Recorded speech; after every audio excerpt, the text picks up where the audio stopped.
Alhamdulillah Rabbil Alamin. Wa bihi nasta'in.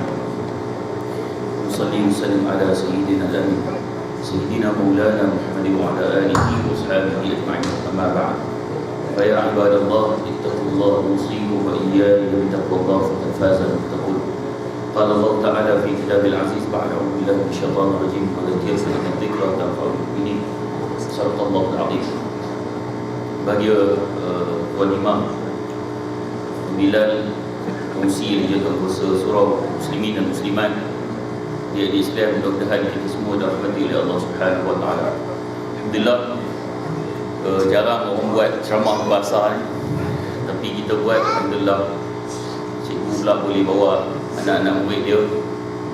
Alhamdulillah. Dan ceramah ni ceramah yang sangat penting. So tolong bagi perempuan sepenuhnya, terutama adik-adik, yang sebab mana-mana slot yang kita tertinggal nanti kita tak faham apa yang berlaku di Syria. Pertama sekali, Syria ni dalam bahasa Arabnya Suria. Jadi kalau imam doa, macam imam doa tadi, Allah mansuril mujahidin fi Suria, betul atau?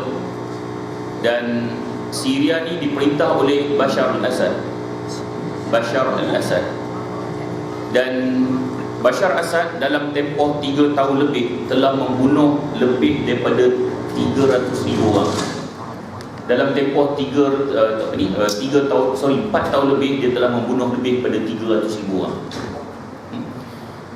Bahkan Israel semenjak jadi negara haram Israel ni tahun 48 sampai sekarang hanya puluhan ribu mereka membunuh umat Islam Palestin. Tetapi Bashar Assad hanya memerlukan 4 tahun lebih untuk membunuh lebih daripada 300,000. Sebab itu apa yang berlaku di Syria adalah jauh lebih dahsyat daripada apa yang berlaku di Palestin. Orang kita duk Palestin, dia lupa isu Syria adalah jauh lebih dahsyat. Bahkan kepentingan isu Syria ni, sebab musuh Islam dia banyak tutup isu Syria. Kenapa? Kerana isu Syria ni isu yang sangat penting. Bila bebas bumi Syria, ini bermakna pembukaan Palestin itu semakin dekat. Dalam sejarah umat Islam sendiri, kita berjaya mengambil bumi Palestin pada 2 zaman, zaman Sayyidina Umar dan zaman Salahuddin Al-Ayyubi. Kedua-dua tokoh tersebut sebelum membebaskan bumi Palestin, mereka terlebih dahulu membebaskan bumi Syria. So Syria ni sangat penting. Kemudian kalau kita rasa Bashar Assad ini zalim, bapa dia Hafid al-Assad telah mendahului Bashar Assad dengan kezaliman yang sangat banyak. Termasuk pada tahun 1982, bapa dia pernah menghantar tentera ke wilayah Hama. Di sana selama 27 hari dia telah membunuh lebih daripada 40,000 orang. Hanya mengambil masa 27 hari dia telah membunuh lebih daripada 40,000 orang. Dan apa yang dilakukan oleh Hafid al-Assad jauh lebih dahsyat daripada peristiwa Shabra Shatila yang dilakukan oleh Ariel Sharon, tokoh Yahudi. Maknanya Hafid al-Assad ni jauh lebih zalim daripada Ariel Sharon, bapa pada Bashar Assad. Baik, tuan-tuan dan puan-puan dan sekalian, Syria ni, parti yang memerintah di Syria adalah parti Ba'ath. Parti Ba'ath. Boleh sebut parti politik dalam surau ni? Boleh? Boleh ya? Saja je tanya. Tuan-tuan kata tak boleh pun saya cerita tak. Sebab semua tempat saya tanya, boleh cakap parti politik ke? Semua tempat kata boleh. Sebab apa? Sebab ustaz akan cerita parti politik Syria dalam masjid, ustaz tak salah. Ustaz kalau cerita parti politik Algeria dalam masjid, ustaz ni bagus. Ustaz kalau cerita parti politik Tunisia dalam masjid, ustaz ni pengetahuan am dia tinggi. Ustaz kalau cerita parti politik negara dalam negara di masjid, apa ustaz cakap politik? Yang tadi bukan politik ke? Kita ni double standard. Oh, kalau had luar boleh, had dalam tak boleh. Kok mana kalau boleh, boleh semua. Kan? Baik, tuan-tuan dan puan-puan sekalian. Jadi parti Ba'ath ni dia sosialis. Sosialis kalau dengan Arab dulu, contohnya Saddam Hussein, Iraq, juga sosialis. Muammar Gaddafi, juga sosialis. Seluruh kepimpinan Mesir kecuali Dr. Morsi, yang lain semua sosialis belaka. Banyak juga di negara Arab yang berfahaman nasionalis. Nasionalis tahu kan? Dasar perjuangan bangsa. Hidup Arab. Tu nasionalis lah tu. Yang perjuangan berdasarkan bangsa. Jadi perjuangan berdasarkan bangsa ni sebenarnya suatu perjuangan yang sangat berbahaya kepada kesatuan ummah. Kita mungkin tak rasa bahawa perjuangan berdasarkan bangsa ataupun nasionalis ini suatu yang bahaya. Kita tak apa salahnya Ustaz, bukan ke nasionalis ni mengajak kita cinta pada bangsa. Saya menyebut cinta pada bangsa itu tidak salah. Tetapi apabila meletakkan bangsa mengatasi agama, itu kesalahan yang sangat besar. Tuan-tuan, puan-puan dan sekalian, kita mungkin tidak sedar bahawa nasionalis ini sangat bahaya kepada kesatuan ummah. Tetapi musuh-musuh Islam pernah menggunakan nasionalis ini untuk meruntuhkan sebuah daulah Islam. Contohnya Daulah Uthmaniyah, iaitu daulah Islam yang terakhir. Selepas jatuhnya Daulah Uthmaniyah secara resminya pada 3 Mac 1924, sudah tidak ada daulah Islam lagi. Dan kita sangat merindui tertegaknya sebuah daulah Islam. Kalau yang ISIS kata daulah Islam tu, itu semua bohong. Itu semua bohong. Para ulama pakat tolak belaka dah. Ni adik-adik yang ada Facebook ni, jangan terpengaruh dengan ISIS.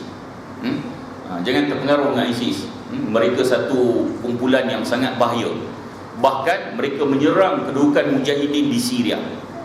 Baik, tuan-tuan, puan-puan dan sekalian, jadi bila jatuhnya Daulah Uthmaniyah, sebenarnya jatuh Daulah Uthmaniyah ni melalui beberapa proses. Musuh-musuh Islam, terutamanya Britain pada ketika itu, dibantu oleh Yahudi, kemudian begitu juga munafik termasuk Kamal Atatürk yang menjatuhkan Daulah Uthmaniyah. Britain dan dengan peperangan mereka gagal. Bahkan dalam perang Gallipoli, ni Britain telah berpakat dengan Jeneral Mustafa Kamal Atatürk. Bayangkan betapa liciknya popok Zionis ni, sehingga mereka boleh program Mustafa Kamal Atatürk ni daripada kecil sampai besar boleh jadi salah seorang jeneral dalam Daulah Uthmaniyah. Betapa liciknya popok Zionis. Mereka merancang sangat teliti. Baik, tuan-tuan, puan-puan dan sekalian, jadi mereka berpakat dengan Mustafa Kamal Atatürk.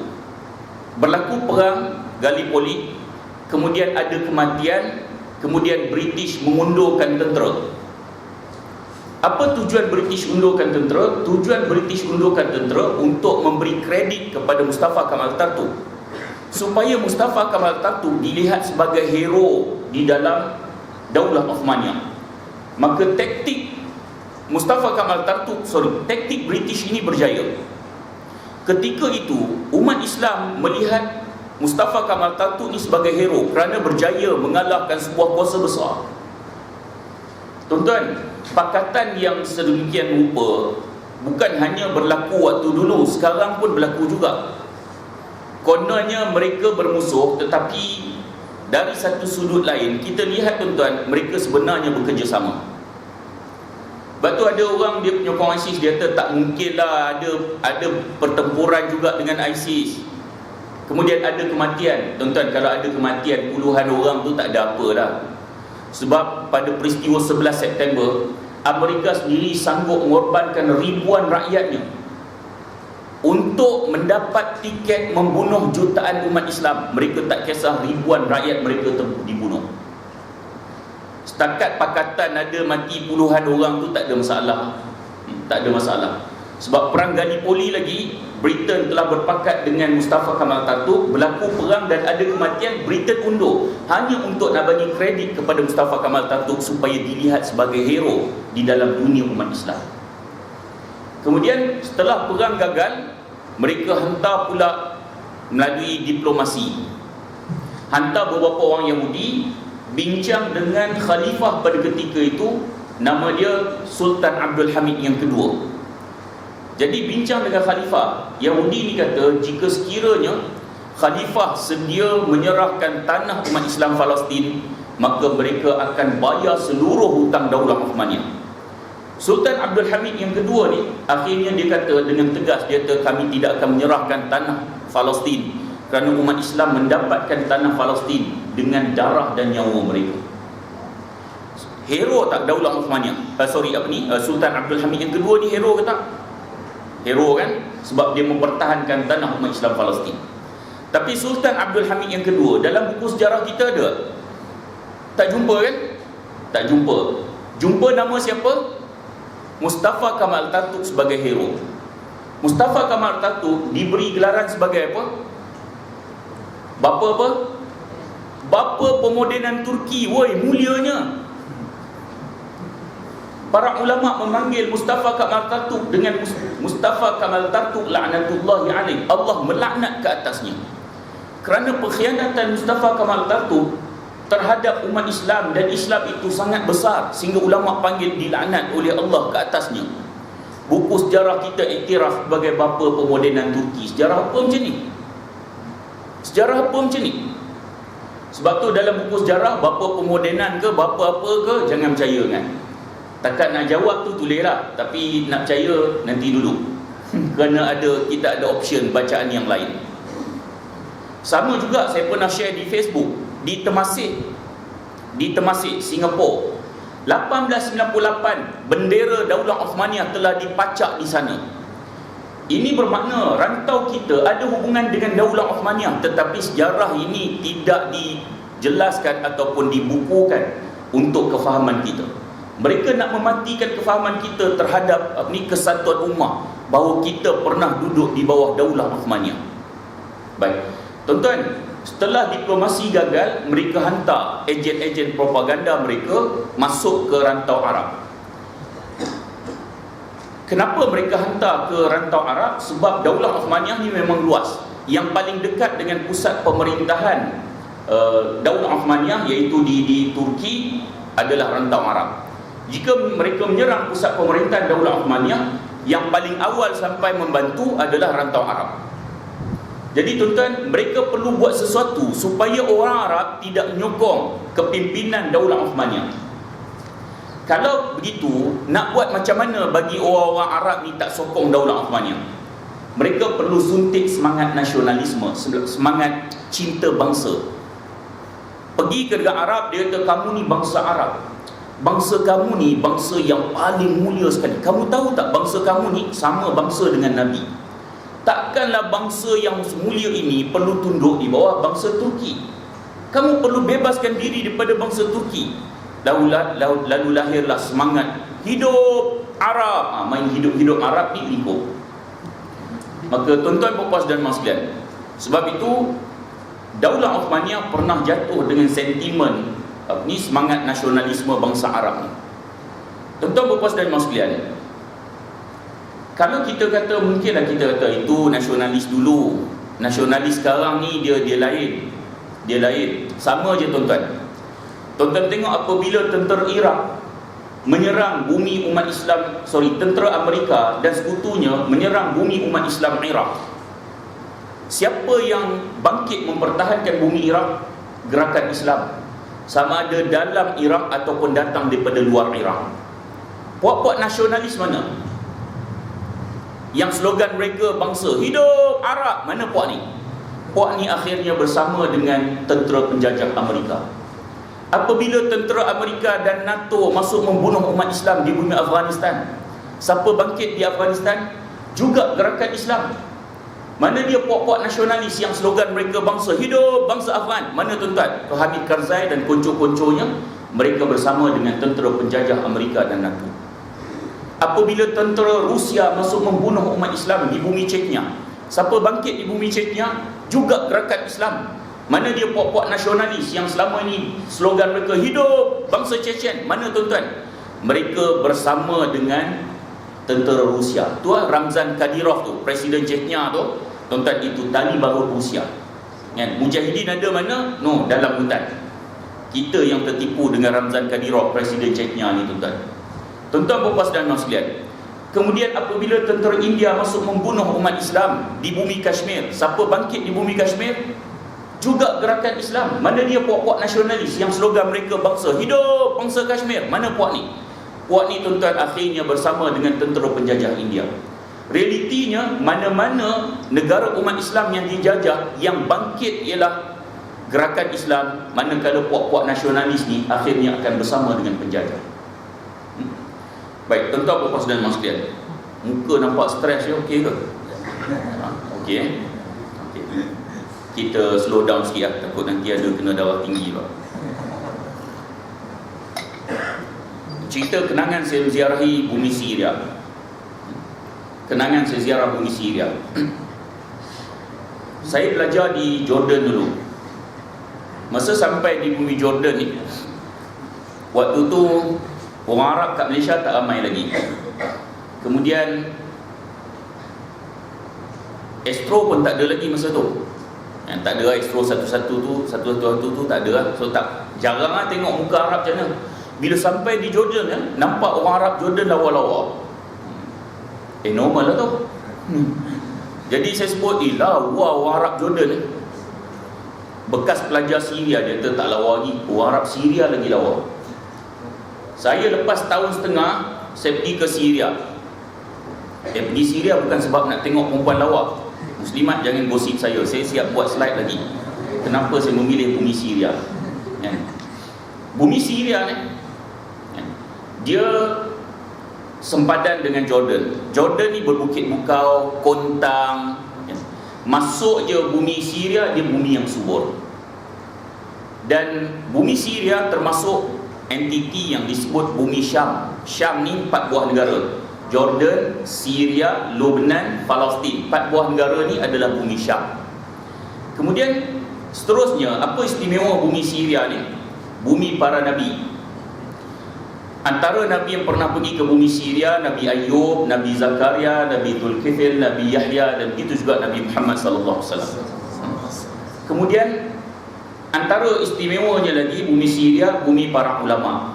Didahului oleh para sahabat yang sangat ramai.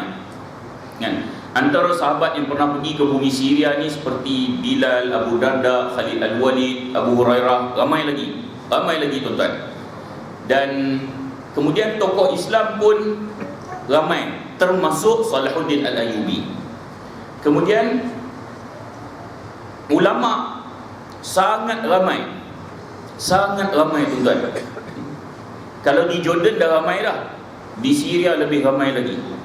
Seingat saya dulu masa kat Jordan tuan-tuan, pensyarah saya Dr. Abdullah Fawaz, umur 31 tahun, rambut botak Dia masuk dalam kelas, subjek apa pun tak pernah bawa kitab. Punya alim, syarah 4 mazhab, semua dalam kepala otak dia. Tak pernah bawa kitab. Yang bawa kitab kami lah anak murid, sebab kami sedar diri, kami tak alim, baru berkat mengaji. Dia tak sama dengan kuliah pengajian surau Masjid Malaysia ni, Yang tak alimnya Tok Guru bawa kitab. Tok Guru kata muka surat 31, anak murid duduk sandar dinding, urut janggut. Alim sungguh anak murid Ni ceramah. Saya sebut kalau pengajian berkitab. Ceramah tak apalah kita main dengar je. Baik tuan-tuan puan dan mak sekalian, jadi ulama di Syria ni sangat ramai. Bahkan ramai juga ulama di Syria yang duduk bawah tanah. Apa maksud bawah tanah? Bukan buat rumah bawah tanah. Mereka ditangkap dan dipenjarakan di penjara bawah tanah. Negara Arab yang zalim ni tuan-tuan, sama ada Syria, Iraq, Libya, Tunisia, Algeria, Mesir, banyak negara Arab yang zalim tuan-tuan. Kebanyakannya mereka menangkap 3 golongan untuk dipenjarakan di penjara bawah tanah: ulama yang bercakap jujur, ataupun gerakan Islam, khususnya Ikhwan Muslimin, ataupun tahanan politik. Mereka tangkap dan penjarakan bawah tanah. Ulama yang ditahan di bawah tanah, diseksa sampai mati pun ramai juga. Syria ni memang dahsyat. Tuan-tuan, Syria ni tak boleh cerita bab jihad, tak boleh. Dan saya pernah pergi Masjid Khalid Al-Walid di Syria dulu ni. Dia tuan-tuan, kalau lepas salat je tak boleh berhimpun 2-3 orang. 2-3 orang berhimpun sembang, dia akan ditangkap oleh SB. Kerana berkumpul berhimpun tanpa permit dalam masjid tu. Maknanya lepas salat je kena beredar. Tuan-tuan, ada satu kawasan tu Mujahidin berjaya tawan kawasan tersebut. Antaranya mereka tawan balai polis. So dalam balai polis tu dia ada satu fail. Fail ni senarai nama orang yang melazimi salat subuh berjemaah di masjid. Kalau kat Malaysia macam tu, nama Cikgu Fazli ada dalam fail tu. Dalam fail tu. Maknanya orang yang berjemaah subuh di masjid ni sangat berbahaya pada mereka. Sangat berbahaya pada mereka. Dahsyat. Tuan-tuan puan-puan saudara sekalian. Baik. Jadi seterusnya, apa istimewanya di Syria? Bumi bersejarah. Yang ni antaranya yang ni adalah asalnya gereja, dibeli oleh Sayyidina Umar dan dijadikan masjid. Kemudian begitu juga banyak kota-kota Rom di Syria. Kota Rom di Syria sangat banyak. Kenapa Rom buat kota di Syria banyak? Sebab mereka tahu inilah zon penampan. Jika sekiranya Syria berjaya dibebaskan, ini bermakna Palestin juga akan berjaya dibebaskan. Sebab tu orang kita ni jangan isu Palestin je. Selagi Syria tak dibebaskan adalah terlalu sukar untuk nak membebaskan bumi Palestin. So kita nak perjuangkan isu Syria. Baik, adik-adik boleh follow Facebook saya. Cikgu Fazli ada Facebook saya, Asri Khalid. Daripada share hak mampu-mampu, baik share isu Syria. Kan? Asri Khalid. Kadang-kadang kan kita type nama tu, dia akan keluar 30 nama yang sama kan. Petua dia mudah, pilih gambar yang paling handsome. Saya gurau je walaupun betul sebenarnya. Baik, seterusnya, apa istimewa bumi Syria? Istimewa bumi Syria, ada satu lagi. Yang ni saya tak berani nak buat sebab nanti tuan-tuan ambil gambar saya masuk Facebook naik.